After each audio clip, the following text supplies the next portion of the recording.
Welcome students. आज के हम लेक्चर में पढ़ेंगे मेजरिंग इंस्ट्रूमेंट्स। ये फिजिक्स का पहला चैप्टर है, उसका नेक्स्ट टॉपिक है। ठीक है, ये है मेजरिंग इंस्ट्रूमेंट्स।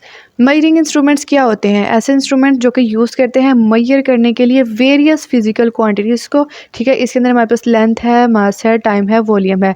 इन सब को मेजर करने के लिए हमारे पास जो है इंस्ट्रूमेंट्स यूज़ होते हैं, उसको क्या बोलते हैं? मेजरिंग इंस्ट्रूमेंट्स बोलते हैं। ये जो है हमारे पास चार तरह के हैं, नीचे जो है वो शो किए गए हैं। एक हमारे पास मीटर रोल है, दूसरा हमारे पास मेजरिंग टेप है, वर्नियर कैलिपर है और स्क्रू गेज है। ठीक है, मीटर रोल क्या होता है? मीटर रोल जो है वो is also known as metre stick. ये क्या होती है? एक स्टिक होती है, मतलब लंबी एक स्टिक होती है। इसके ऊपर जो है वो सारे मीटर मिलीमीटर्स के निशान लगे होते हैं जो कि मैयर करते हैं। ये इसका साइज़ ज़्यादा बड़ा नहीं होता, एक नॉर्मल स्पेसिफिक इसका साइज़ होता है। ठीक है, और ये क्या बनी होती है? ये वुड की और प्लास्टिक की बनी होती है। आपने अक्सर देखा होगा लैब के अंदर जो है वो बड़े बड़े स्केल्स रूलर पड़े होते हैं, मतलब बड़े बड़े, जो कि क्या करते हैं, एक स्मॉल एरिया को मैयर करते हैं। ठीक है, it is one of the 1 metre long. ठीक है, ये क्या होता है? 1 मीटर लॉन्ग होता है। It has marking in the millimetre और सेंटीमीटर। ये जो हमारे पास जो लॉन्ग स्केल है, इसके ऊपर मिलीमीटर और सेंटीमीटर में क्या होते हैं? मार्क्स लगे होते हैं। ये कॉमनली यूज़ होता है इन लेबॉर्ट्रीज़ में to measure the length of object. अगर हमारे पास कोई बड़ा ऑब्जेक्ट है तो उसकी लेंथ को मैयर करने के लिए हम क्या करते हैं? लेबॉर्ट्रीज़ के अंदर मीटर रूल का इस्तेमाल करते हैं। इसी तरह हमारे पास क्या है? मेजरिंग टेप है। मेजरिंग टेप क्या होती है?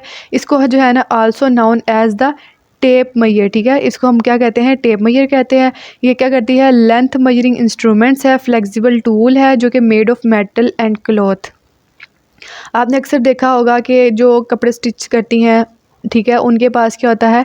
ये क्लॉथ का बना होता है। ठीक है, एक क्लॉथ का मेजरिंग टेप बनी होती है जिससे वो क्या करती हैं? अपने कपड़ों को मैयर करते हैं। इसी तरह हमारे पास जो है इसके अंदर 10 मीटर, 20 मीटर और 40 मीटर तक ये लॉन्ग होते हैं। ऐसा नहीं है कि मेजरिंग टेप जो है वो बहुत छोटी है या बहुत बड़ी है। इसके अलग अलग साइज़ हैं, या तो ये 10 मीटर होगा, 20 मीटर होगा, 40 मीटर, या फिर इससे भी ज़्यादा जो है ये हो सकती है। ठीक है, it has marking in the centimetre and inches. इसके ऊपर जो है वो सेंटीमीटर और इंचज़ के क्या होते हैं? मार्क लगे होते हैं। हम लोग इसके अंदर इंचज़ में भी मैयर कर सकते हैं और सेंटीमीटर में भी कर सकते हैं।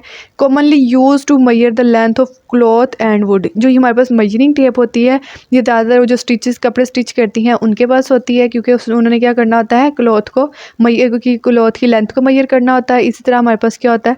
वुड को मैयर करने के लिए भी मेजरिंग टेप यूज़ करते हैं। आगे हमारे पास क्या है? वर्नियर कैलिपर है और स्क्रू गेज है। वर्नियर कैलिपर क्या होता है? Also known as the precision measuring instruments है। ठीक है, ये क्या करता है? मैयर करता है इंटरनल और एक्सटर्नल डायमेंशन को क्या करता है? ये मैयर करता है। वर्नियर कैलिपर और स्क्रू गेज ज़्यादा लेबॉर्ट्रीज में होते हैं, क्योंकि ये बहुत ही जो है ना स्मॉल थिंग्स को क्या करते हैं? मैयर करते हैं। ठीक है, इसका जो लीस्ट काउंट है ना वर्नियर कैलिपर का, वो है 0.1 मिलीमीटर से 0.01 सेंटीमीटर तक इसका क्या है? लीस्ट काउंट है। मतलब ये इतनी जो है वो थिन चीज़ को क्या करता है? मैयर कर सकता है। इसी तरह हमारे पास जो है it work in the field of engineering and manufacturing. ये इंजीनियरिंग और मैन्युफैक्चरिंग के फील्ड के अंदर इसको क्या करते हैं? वर्नियर कैलिपर को यूज़ करते हैं। इसी तरह अगर हमें वर्नियर कैलिपर से भी ज़्यादा एक्यूरेट जो है वो रिज़ल्ट चाहिए तो हम लोग क्या करते हैं? स्क्रू गेज का इस्तेमाल करते हैं। ठीक है, इसको हम लोग क्या बोलते हैं? इसको हम माइक्रोमीटर बोलते हैं। मैयर करता है small distance of thickness of object. ठीक है, ये वर्नियर कैलिपर से भी ज़्यादा थिकनेस जो है ना उसको मैयर करता है। इसका जो लीस्ट काउंट है हमारे पास स्क्रू गेज का, वो है 0.01 मिलीमीटर से लेकर 0.001 सेंटीमीटर तक है। ठीक है, मतलब ये वर्नियर कैलिपर से भी बहुत ज़्यादा बारीक चीज़ों को क्या करता है? मैयर कर सकता है। It work in the field of micro electronics, watch marking and the precision machining. ठीक है, इसके अंदर क्या होता है? ये यूज़ करता है हमारे पास जो वॉच यूज़ हम लोग पहनते हैं, उसके अंदर जो वॉच यूज़, उसके अंदर जो बारीक बारीक चीज़ें होती हैं उनको मैयर करने के लिए भी हमारे पास स्क्रू गेज को यूज़ करते हैं। ये दोनों जो है ना वो ज़्यादातर लेबॉर्ट्रीज़ में जो है वो यूज़ होते हैं, क्योंकि हम लोग वहीं हम लोग जो है वो बहुत थिकनेस को मैयर करते हैं। आम अपनी नॉर्मल लाइफ के अंदर हम कोई भी ऐसा ऑब्जेक्ट नहीं है जिसको हम जो है वो वर्नियर कैलिपर या स्क्रू गेज के साथ मैयर करेंगे। आम जो है हम जो यूज़ करते हैं वो ज़्यादातर मीटर रोल है या फिर मेजरिंग टेप।